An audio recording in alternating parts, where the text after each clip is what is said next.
자, 여러분들 이번 시간에는 조선시대 여성들의 삶에 대해서 추측해 볼 겁니다. 여러분들이 조선시대 여성들은 과연 어떻게 살았을까? 자, 지난 시간에 서민들의 삶에서도 마찬가지로 여러분 당시에는 뭐 사진이나 이런 게 없었죠. 그러니까 우리가 당시 사람들의 삶을 파악할 수 있는 방법은 그림이나 문화 같은 걸로 파악을 할 수가 있겠죠. 자, 오늘날의 사진과 같은 역할을 하는 그림. 자, 지난 시간에 배웠던 김홍도 화가와 신윤복 화가의 그림을 보면 여성들이 나오겠죠?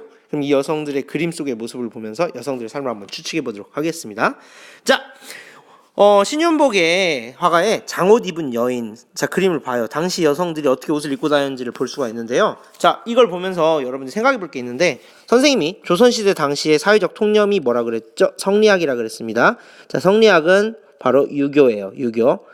자, 여러분들이 혹시 우리나라가 전통적으로 유교를 숭배하고 유교를 믿어왔다고 생각할 수도 있는데 사실 그렇지 않아요. 고려시대는 사실 불교가 굉장히 중요했고요. 성리학, 즉 유교가 중요시 여겨진 건 사실 조선시대 때입니다.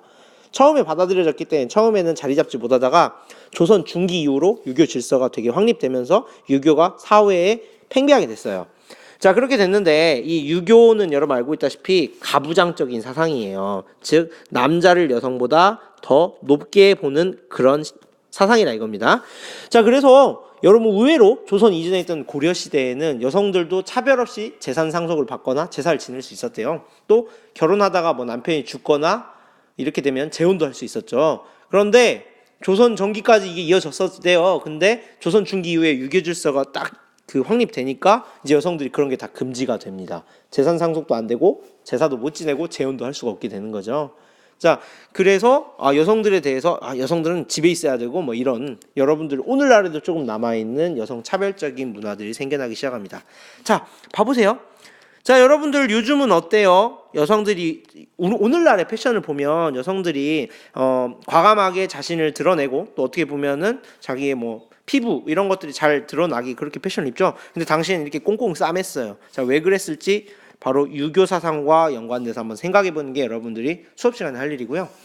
또 가부장적이 되다 보니까 결혼식 문화도 바뀌었대요. 결혼 뒤의 문화. 자, 원래 조선 전기 이전에는요, 결혼을 하면 처가살이를 많이 했다고 합니다. 처가살이가 뭐냐면 남녀가 결혼을 하면은 여자 쪽 가족이 처가고요, 남자 쪽 가족이 시댁입니다. 그런데 조선 전기 이전에는 처가에 결혼한 다음에 처가에 살았다는 거예요. 즉 엄마 여자 쪽 가족에 살았다는 거죠. 그런데 조선 중기 이후부터 뭘 하게 되냐? 시집살이를 하게 됩니다. 시집살이. 즉 여자의 가족, 결혼하고 여자의 가족 쪽에 사는 게 아니라 남자의 가족 쪽으로 살게 되는 거죠. 자, 이게 왜 이렇게 변했을까? 한번 역시 마찬가지로 성리학 유교 사상의 발전과 함께 여러분들 한번 생각해 볼 필요가 있습니다. 자, 심지어는 여러분, 물론 오늘날도 사실 이게 남아 있어요. 왜냐하면 우리가 살고 있는 대한민국 이전 국가가 사실 어떻게 보면 조선이었기 때문에 남아 있죠. 자, 어렸을 때는 아버지를 따른다. 이거 여러분들도 사실 지금 어느 정도 남아 있죠. 그리고 결혼해서는 남편을 따른다. 요즘엔 많이 없어졌지만 아직도 많은 가정에 남아 있습니다. 하지만 오늘날에는 거의 일어나지 않는 부분이 있죠. 늙어서는 아들을 따른다. 여러분, 우린 늙어서도 부모님을 따르지 않습니까? 그런데 당시에는 이렇게 새 남자를 따르는 걸로 이렇게 당시 사회 통념이 유지가 됐대요. 아버지, 그리고 남편, 그리고 늙어서는 아들을 따른다. 그래서 여성의 3종 지도라고 이렇게 얘기하고 있습니다. 역시 마찬가지로 이것도 뭐에 영향을 받았을까요? 앞서 설명했던 조선시대의 사회적 통념과 연관지어서 생각해보면 여러분들이 쉽게 생각할 수가 있겠습니다. 자, 이제 뭐 사회적 통념 이런 걸 떠나서 여기를 한번 봐볼게요.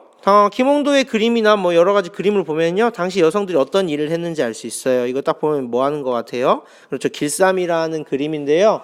뭐 무명과 삼배 이런 거 뜨는 거 같네요. 천 뜨는 것 같죠. 그래서 이런 것들이나 빨래터에서 빨래하는 장면 이런 것들도 볼 수 있고요. 항상 옆에 보면 이렇게 애기 갖고 껴있네요. 당시 이런 모습들을 통해서 우리가 여성들이 어떻게 조선시대는 어떻게 살았구나라는 거를 어느 정도 추측할 수가 있겠어요. 자, 여기 마찬가지로 산에서 나물 캐는 모습들, 이런 모습들을 통해서 당시 조선 사회의 여성들이 어떤 직업, 어떤 일을 했는지 여러분들이 조금 알 수 있을 겁니다. 당시 조선 사회의 대표적인 여성들을 한번 만나볼까요? 자, 먼저 5만 원짜리에 나와 계시는 신사임당. 자, 신사임당은요, 당시 조선 사회에서 인정받는, 즉 인정받는 여성상이었어요. 자, 어려서부터 잘 봐보세요. 바느질과 그림에 남다른 재능이 있었고요.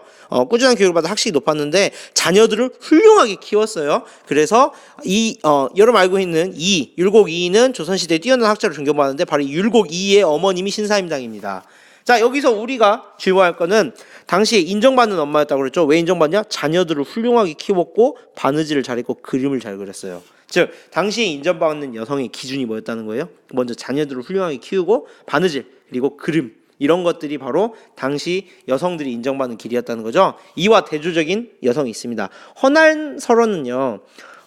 홍길동전을 지은 허균의 누나예요. 근데 이분은요 인정을 바로 못 받았어요.